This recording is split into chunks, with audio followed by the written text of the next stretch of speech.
وَلَقَدْ أَنزَلْنَا إِلَيْكَ آيَاتٍ بَيِّنَاتٍ.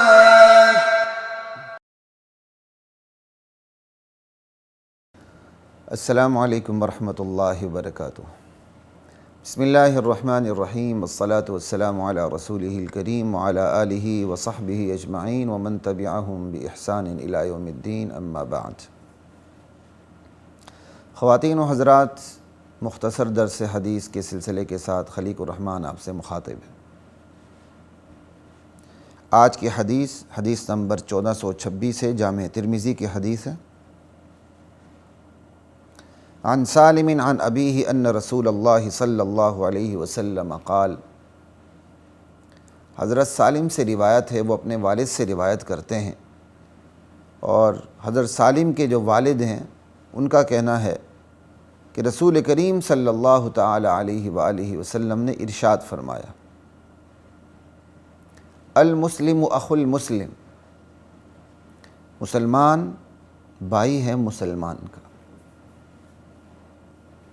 لا یظلمہ ولا یسلمہ.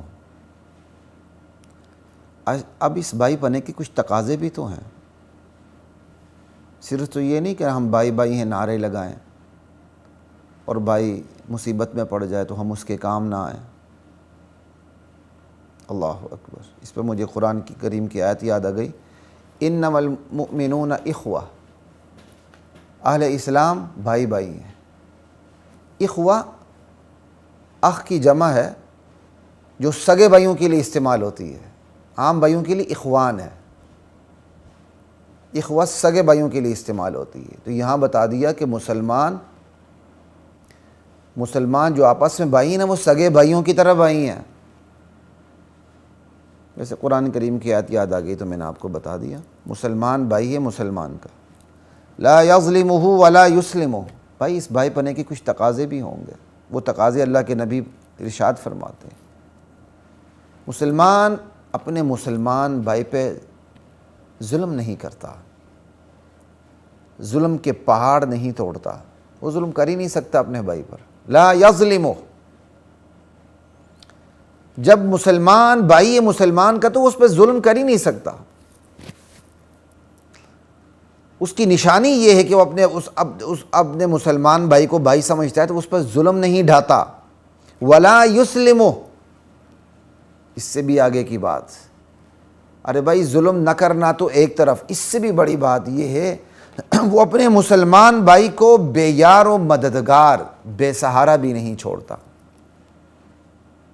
وہ اپنے مسلمان بھائی کو مصیبت میں دیکھتا ہے، بے چینی میں دیکھتا ہے، مشکلات میں گھرا ہوا دیکھتا ہے، اسے بے یار و مددگار نہیں چھوڑتا. نہیں بھائی ہم تو پاکستانی ہیں، یہ تو انڈیا کے مسلمانوں کے ساتھ مشکلات پیش آئی ہیں، وہ جانے انڈیا جانا ہے. ہم تو عجمی ہیں، عرب کے مسلمانوں پر مشکلات پیش آئی ہیں، وہ جانے عرب جانے. اسلام میں اس قومیت کا کوئی تصور نہیں ہے. یہ نیشنلزم اسلام کے بھائی پنے کو کھا کے رکھ دیتا ہے، دیمک کی طرح چاٹتا ہے. جو لوگ قوم پرست ہوتے ہیں ان کے اندر دینداری کم سے کم ہوتی چلی جاتی، یہاں تک کہ ان کی قوم پرستی ان کی دینداری کو مکمل طور پہ چاٹ کے ختم کر دیتی. تو مسلمان کا بھائی نہ وہ ظلم کرتا ہے، نہ وہ اپنے مسلمان بھائی کو بے یار و مددگار چھوڑتا ہے.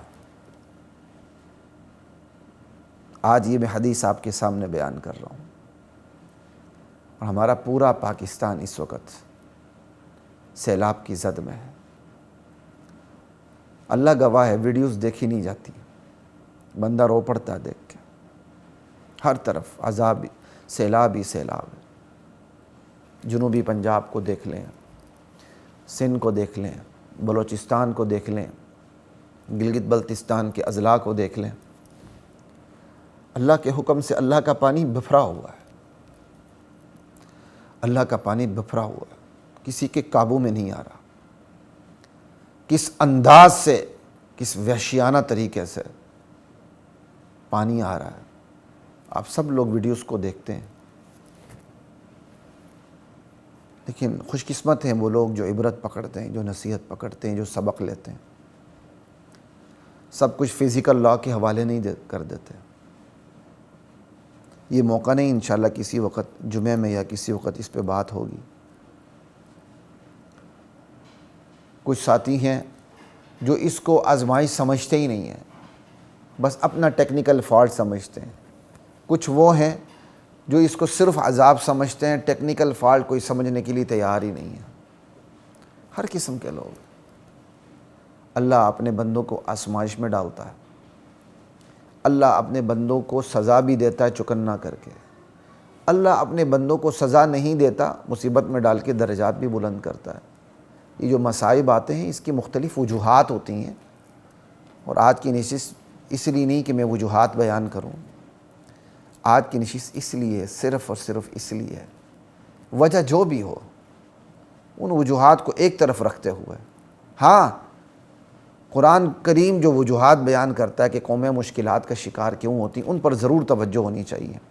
ہمارے گناہ ایسے، اللہ ناراض، اس میں کوئی شک نہیں۔ ان وجوہات پر توجہ دیتے ہوئے، اپنے ٹیکنیکل فالٹ کو بھی سامنے رکھتے ہوئے، خود کو گناہگار تصور کرتے ہوئے، اپنے بھائیوں کے بارے میں حسن ظن رکھتے ہوئے کہ اللہ تعالیٰ نے ان کو آزمائش میں مبتلا کیا، اللہ ان کے درجات بلند کرنا چاہتے ہیں، اللہ ان کو آنے والی زندگی میں وہ بدلہ دیں گے جس کا یہ تصور بھی نہیں کر سکتے۔ اپنے مسلمان بھائیوں کی مدد کی ضرورت ہے، یہ سوچتے ہوئے۔ خوش قسمت ہیں وہ لوگ جو اس وقت اپنے بھائیوں کی مدد میں لگے ہوئے ہیں، انہیں راشن فراہم کر رہے ہیں، انہیں مشکلات سے نکال رہے ہیں، اپنی جانوں کو خطروں میں ڈال کر وہ جانوں کو بچا رہے ہیں، اپنی جانوں کو خطرے میں ڈال کر وہ جانوں کو بچا رہے ہیں۔ اللہ اکبر، لا الہ الا اللہ۔ اللہ ہم سب کو توفیق عطا فرمائے۔ ہر ایک اپنا میدان ہوتا ہے، اللہ ہماری کمزوریوں سے درگزر فرمائے، اللہ ہمیں سیلاب زدگان کی مدد کی توفیق عطا فرمائے۔ ہمارا ایک حصہ وہ ہے جو براہ راست اس وقت سیلاب زدگان کے پاس پہنچا ہوا ہے، اپنی جانوں کو خطرے میں ڈال کر انہیں روزی روٹی فراہم کر رہا ہے، ان کی جانوں کے تحفظ کا بندوبست کر رہا ہے۔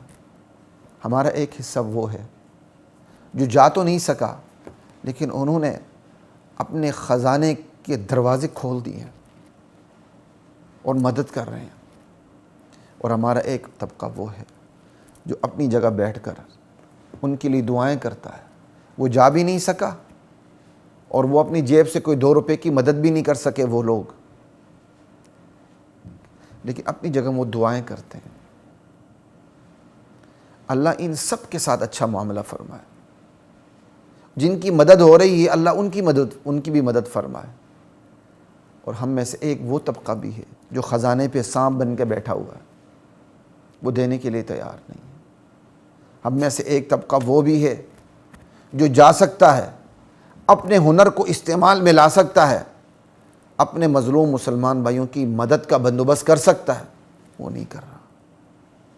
ہم میں سے ایک طبقہ وہ بھی ہے جو اس وقت بھی حیاسوز فلمیں، ڈرامے انہی میں مصروف ہے، یا وہ خود فلموں میں کام کر رہا ہے، یا ان کی فلمائی ہوئی فلموں کو پوری دنیا دیکھ رہی ہے۔ انہیں کوئی فکر نہیں کہ ملک میں سیلاب آیا ہوا ہے، عذاب آیا ہوا ہے، آزمائش آئی ہوئی ہے، کیا ہوا ہے، انہیں کوئی پتہ نہیں۔ وہ اپنی دنیا میں مگن ہیں، غافل ہیں۔ اقترب للناس حسابهم وهم فی غفلۃ معرضون۔ حساب قریب آ چکا ہے لیکن لوگ غفلت میں پڑے ہوئے ہیں، دین حق سے منہ موڑے ہوئے ہیں۔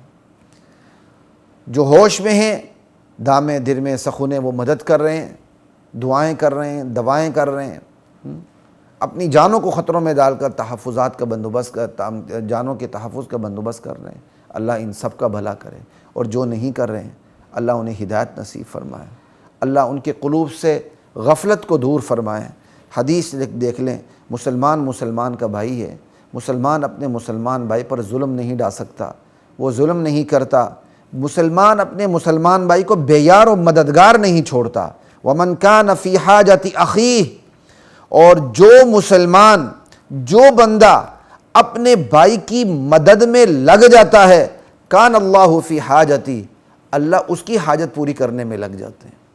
کتنے خوش قسمت ہیں وہ لوگ جو اس وقت اپنے بھائیوں کی مدد میں لگے ہوئے ہیں، اپنے گھر بار کو چھوڑ کے سیلاب زدگان کے پاس موجود ہیں۔ وہ اس حدیث کا مصداق ہیں، اللہ نے اس فرمان کا، نبی کے اس فرمان کا مصداق بنایا کہ جو لوگ اپنے بھائی کی مدد میں، جو بندہ اپنے بھائی کی مدد میں لگا ہوتا ہے اللہ اس کی مدد میں لگ جاتے ہیں، جو لوگ اپنے بھائیوں کی مدد میں لگ جاتے ہیں اللہ ان کی مدد میں لگ جاتے ہیں۔ اللہ مدد پہ اتر آئے تو پھر تو خوش قسمتی کا کوئی ٹھکانہ نہیں، کوئی انتہا نہیں، کوئی منتہا نہیں۔ وَمَنْ فَرَّجَ عَنْ مُسْلِمٍ كُرْبَةٍ، اور جو شخص کسی مسلمان سے کسی مصیبت کو دور کرتا ہے، قربہ چھوٹی سی مصیبت کو، میری دانش میں یہاں قربہ کی جو تنوین ہے وہ تحقیر کی ہے، چھوٹی سی، یعنی وہ مصیبت جس کو بندہ مصیبت ہی نہیں سمجھتا، مسلمان بھائی اس مصیبت کو دور کرتا ہے۔ فرج اللہ عنہ کربۃ من کرب یوم القیامہ، اللہ اس مصیبت کو دور کرنے کی وجہ سے مصیبت دور کرنے والے کی مصیبتوں میں سے بہت بڑی مصیبت کو قیامت کے دن دور کریں گے۔ یہاں جو دوسرا قربہ ہے اس میں تنوین تعظیم کی ہے، یعنی کتنی بڑی بات ہے۔ اللہ کے نبی یہ ارشاد فرما رہے ہیں جو اپنے مسلمان بھائی کی دنیا میں چھوٹی سی مصیبت کو دور کرے گا اللہ بدلے میں قیامت کی بڑی مصیبتوں میں سے ایک بہت بڑی مصیبت کو بدلے میں اس سے دور کر دیں گے۔ کتنے خوش قسمت ہے، پھر کہہ رہا ہوں، وہ لوگ جو اس وقت اپنے سیلاب زدگان بھائیوں کی، بہنوں کی، ماؤں کی مدد میں لگے ہوئے ہیں۔ وَمَنْ سَتَرَ مُسْلِمًا سَتَرَهُ اللَّهُ يَوْمَ الْقِيَامَةِ، اور جو اپنے مسلمان بھائی کی پردہ پوشی کرتا ہے قیامت کے دن اللہ تعالیٰ اس کے عیوب پر پردہ ڈال دیں گے۔ اللہ اکبر، اللہ اس کے عیوب پر پردہ ڈال دیں گے۔ اللہ اس حدیث کا مصداق مجھے بھی بنائے، آپ کو بھی بنائے۔ خلیق الرحمن کو اجازت دیجیے۔ السلام علیکم ورحمۃ اللہ وبرکاتہ۔ وَلَقَدْ